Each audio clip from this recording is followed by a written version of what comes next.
All right, guys. What we're gonna do here is a couple of different things.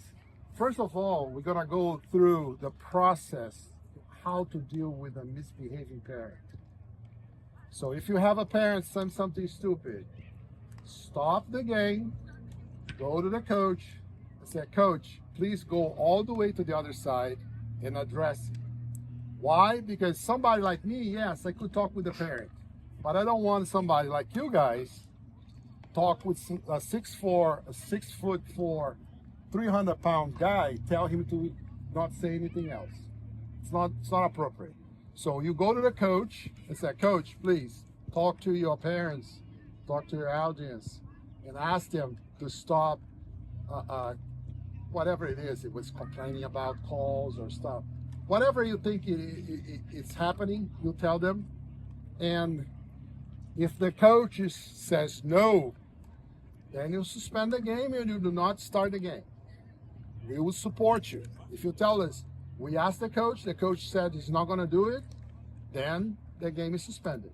Just walk away, don't confront, don't argue with the coach. Okay? And if the parent misbehave in a manner that you need to be removed, actually happened in our game last weekend. So what we did, we stopped the game. In this particular case, if it is a USSF game, then you ask the coach to tell their parents to leave. And the game is suspended until the parents leave.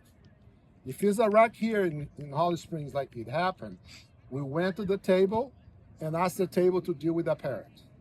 And that table contacted the supervisor here, and the supervisor removed the parent. Do not argue with the parent. And he was with me. He heard. I told the particular parent, "I'm not going to argue with you. I want to ask you to stop." She did not stop talking.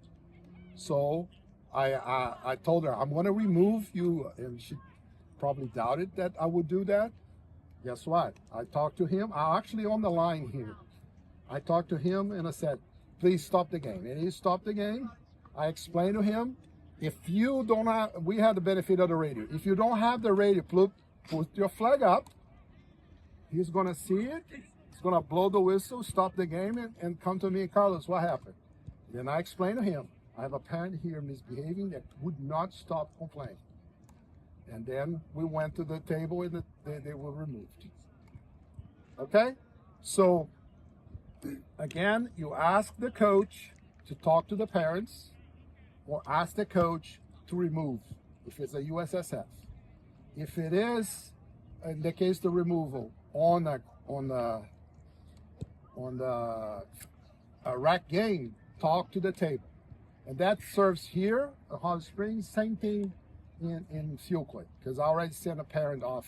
In Fuquay, they have somebody from the town there, and then you ask them, "Oh, that such and such person needs to be removed." They'll have somebody at weight competition center too. Yeah, exactly.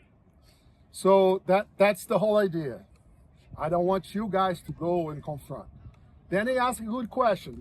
When you don't know if it is a parent from the team A or team B, ask both coaches to go and talk to them.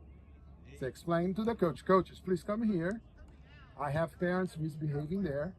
Could you please go and talk to your parents?" And they will go there. If the coach doesn't go, the game is suspended.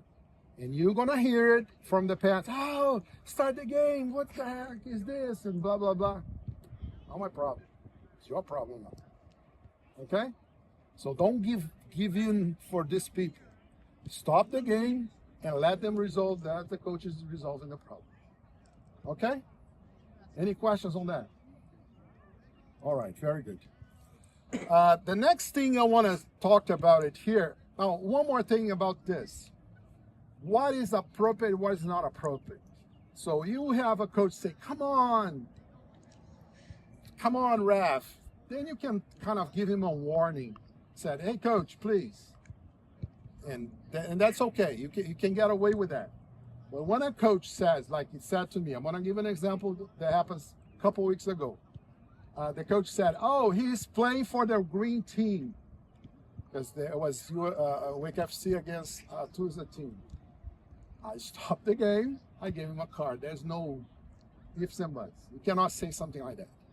And he stopped. It was clearly that's something that worked, and with that particular coach. And if he says something provocative, loud, directed to you, like you don't know the rules or something absurd, yeah, you can go to one card. And I normally tell the coach,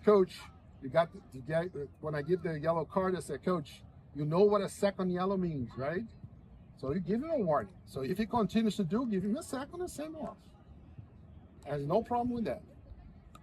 If you were working on the line, somebody says something stupid to you, flag up, call the center referee, and explain to the center referee. Walk out. Exactly. But if you are a center, you stop the game, go talk to him. If the center doesn't do anything, tell us, or tell Jay, I was working on the game, this is what happening. The center did not anything, because we cannot afford any misbehaving for parents.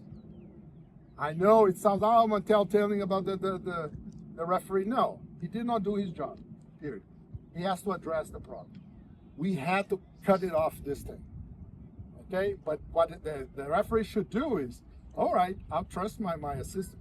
They say whatever they say is inappropriate, so I'm gonna go and resolve. In the process, you already know. Call the coach, tell the coach to talk, and that's good stuff.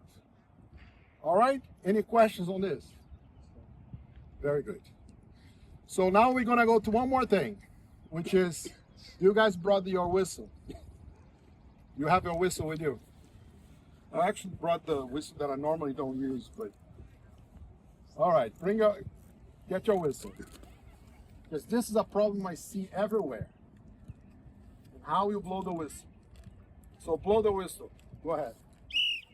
That's not good. Blow it. Almost.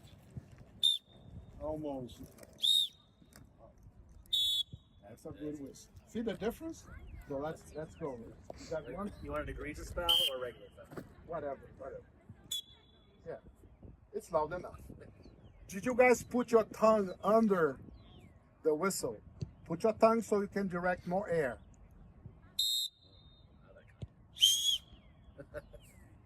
So you have the same whistle that I have, correct? It's a Fox 40. So how can I blow the whistle? And you blow. You're not direct. It's not nothing wrong. It's the same. The whistle works. You're not directing enough air and with enough speed to make it loud. So you gotta practice. You gotta put your tongue underneath, close down the top, and blow the whistle hard.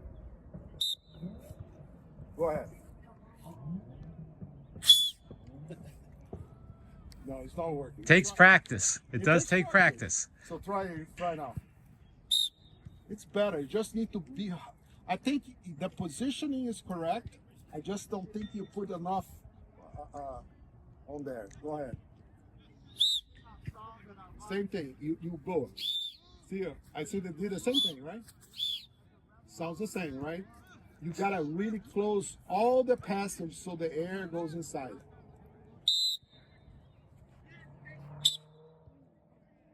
It's getting better. It's better. Try. This is a good exercise. Try to put the tongue closing the passage. Put the tongue. Close the yeah, close. Now you open just a little blow. Now blow hard. See the difference? It was different, right? It take enough the tongue from the passage to kind of direct all the air to that. So let's try. It's getting there. So do the same thing I said. Close the passage with your tongue. Take just a little blow hard. It's much better. Much better. So let's try it you too. Try it again. It's much better. That's the whole idea. Okay? So again, it's very important. I always say this. If you hear in this corner that person on that corner over there should be able to hear you. If you're not blowing the whistle hard enough, that's not good. Give authority, a whole stuff that comes from because this is your communication tool. All right? Carlos, can I real quick? Sure, go ahead. We talked about over there signal confidence. That's what Carlos just said, authority. Are you going to stop? It looks like everybody here plays. Are you going to stop for this in your game? No, you're not going to stop for that. Does that sound like you know what you're talking about? No. Okay, the whistles that he's blowing, some of you guys had, that says authority, that says confidence, and that's why it matters. Exactly. So the next point that I want to make here is positioning. People that work with me already hear that